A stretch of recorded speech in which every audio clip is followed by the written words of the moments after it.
1300개 장기요양기관이 선택한 기관, 신뢰할 수 있는 기관, 창업 경영 지원 1등 기업 국회요.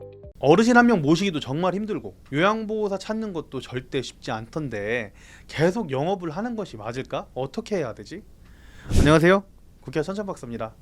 이제 막 방문요양센터를 창업하셨거나 센터 창업 후에 열심히 운영해왔지만 아직 어르신이 적은 소규모 방문요양센터 같은 경우에 순수익이 적거나 월세, 교통비, 직원 임금 등 센터를 유지하기 위한 비용을 지불하면 오히려 순수익 마이너스가 될 때가 있어서 고민이 되시리라 생각하는데요.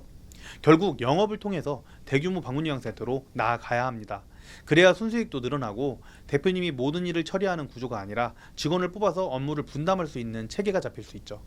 그런데 수급자 어르신을 모시는 일은 쉽지 않습니다. 그렇다면 대규모 방문요양센터로 나아가기 전에 아직 어르신이 없거나 적을 때는 어떻게 센터를 운영하는 것이 좋을까요? 오늘은 소규모 방문요양센터가 살아나는 전략에 대해서 말씀드리려고 합니다. 첫 번째, 꾸준한 고객 관리 연습. 방문요양센터를 창업하신 분들은 모두 공감하시겠지만 생각보다 한 명의 수급자 어르신을 찾는 것이 진짜 어렵습니다. 또한 어르신 상황에 맞는 요양보호사를 찾는 것도 쉽지만은 않죠. 그래서 센터를 찾아오시거나 문의하시는 분들은 한 분 한 분 꾸준히 관리하고 연락하는 습관이 중요한데요. 예를 들어서 장기요양 등급 신청 문의가 오면 일주일 뒤에 일이 어떻게 처리가 되어가고 있는지 문의하시는 분에게 피드백 다시 알려드리는 것이 좋습니다. 장기요양 등급을 어떻게 하면 잘 받을 수 있는지, 공단 직원이 방문했을 때 무엇을 중점적으로 보고 직원에게 어떤 상황을 설명하는 것이 좋은지 등 보호자와 꾸준하게 연락하면서 한번 연락 오신 분들이 대표님 센터의 고객이 무조건 될 수 있도록 잘 관리하는 것이 중요하죠. 홍보비용 관점에서도 새로운 고객을 계속 모집하려고 애쓰는 비용보다 한 번이라도 접점이 일어난 기존 분들을 관리하는 것이 몇 배에서 몇십 배 비용을 아낄 수가 있습니다. 두 번째, 업무 배우기. 초기에 여유로운 시간이 있을 때 많이 간과하시는 것 중에 하나인데, 수급자 어르신이 별로 없어서 시간적 여유가 있을 때 하루에 한두 시간씩 시간을 들여서 업무를 숙지하고 배우는 시간을 가지셔야 합니다.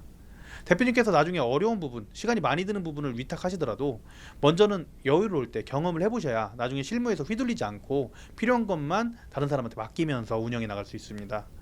방문요양센터는 청구 등 서류 작업이 정말 많기에 미리 숙지하고 이러한 이후에는 이거 해야지, 이거 다음엔 저거 해야지 라고 같이 머릿속에 시뮬레이션 돌려보는 것이 좋습니다. 세 번째, 계획 세우기. 마음은 조급한데 도대체 무엇을 해야 할지 모르겠고 영업은 생각만큼 안 되니까 막연하게 시간만 보내시는 대표님들이 많은데요.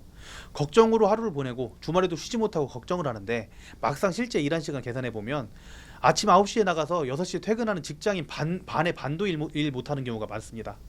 그렇기에 하루 일과를 정하고 스케줄대로 움직이세요.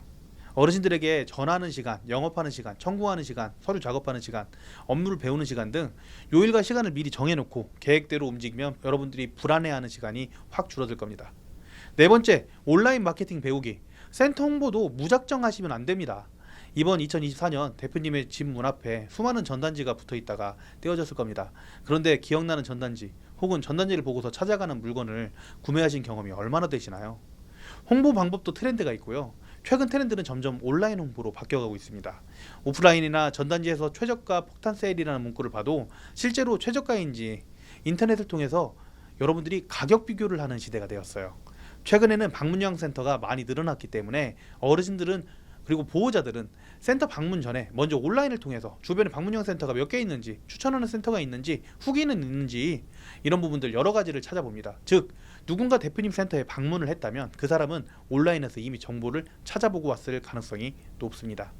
그래서 동네나 지역 방문요양센터를 검색했을 때, 온라인상에서 검색했을 때 대표님의 센터의 강점을 알려주는 블로그 글을 써서 상위 노출하거나 온라인 홍보를 위해서 필요한 방법들을 배우고 실천하는 것이, 실천이 정말 중요합니다.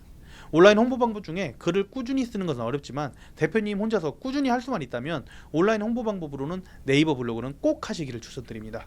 따로 영상을 편집해야 되는 유튜브와 달리 글과 정보만 있으면 잘하든 못하든 작성할 수 있고, 작성하면서 노인과 보호자에 대해서 더 잘 알 수 있게 되니까요. 오늘은 어르신이 몇 분 없는 초보 방문요양센터가 어떤 전략을 가지고 운영을 해나가야 되는지에 대한 전략을 간단히 알아봤는데요. 이거보다 더 궁금하신 부분이 있다면 방문요양센터 창업 선배들이 모여있는 국회어 카페에 질문도 남기면서 도움을 받으셨으면 좋겠습니다. 국회어 카페 링크는 고정 댓글에 달아두도록 하겠습니다. 감사합니다. 저는 국회어 천천박사였습니다. 화이팅 하세요.